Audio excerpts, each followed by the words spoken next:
ಜಯಂತ್ಯೋತ್ಸವವನ್ನು ನಮ್ಮ ಸರ್ಕಾರಿ ಕಾರ್ಯಕ್ರಮದಿಂದ ನಡೆಸ್ತಾ ಇದ್ದಾರೆ. ಈ ಒಂದು ಕಾರ್ಯಕ್ರಮಕ್ಕೆ ವೇದಿಕೆಯನ್ನು ಅಲಂಕರಿಸಿರುವ ದಂಡಾಧಿಕಾರಿಗಳಾದಂತಹ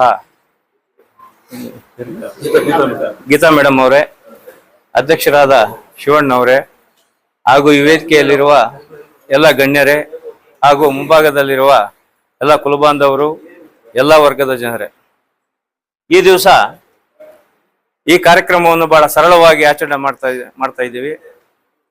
ಮುಂದಿನ ತಿಂಗಳು ಬಹಳ ವಿಜೃಂಭಣೆಯಿಂದ ಮಾಡಬೇಕು ಅಂತ ಹೇಳ್ಬಿಟ್ಟು ಶಾಸಕರು, ನಮ್ಮ ಅಧ್ಯಕ್ಷರು ಮತ್ತು ನಮ್ಮ ನಿರ್ದೇಶಕರು ಎಲ್ಲರೂ ಸೇರಿ ಒಂದು ತೀರ್ಮಾನ ತಗೊಂಡಿದ್ದಾರೆ. ಆ ಕಾರ್ಯಕ್ರಮ ಬಹಳ ಅದ್ದೂರಿಯಾಗಿ ಮಾಡಬೇಕು ಅಂತ ಹೇಳ್ಬಿಟ್ಟು ಈ ಸಲ ತೀರ್ಮಾನ ಮಾಡಿದ್ದಾರೆ. 2017-18ರಲ್ಲಿ ಕೆಂಪೇಗೌಡರ ಜಯಂತಿಯನ್ನು ಬಹಳ ವಿಜೃಂಭಣೆಯಿಂದ ಮಾಡಿದ್ವಿ. ಆದರೆ ಕಾರಣಾಂತರಗಳಿಂದ ನಮ್ಮ ಇವರು ಸತ್ಯಣ್ಣ ಅವರು ಹೇಳಿದಾಗೆ ಕಾರಣಾಂತರಗಳಿಂದ ನಡೆಸಲು ಸಾಧ್ಯವಾಗಲಿಲ್ಲ.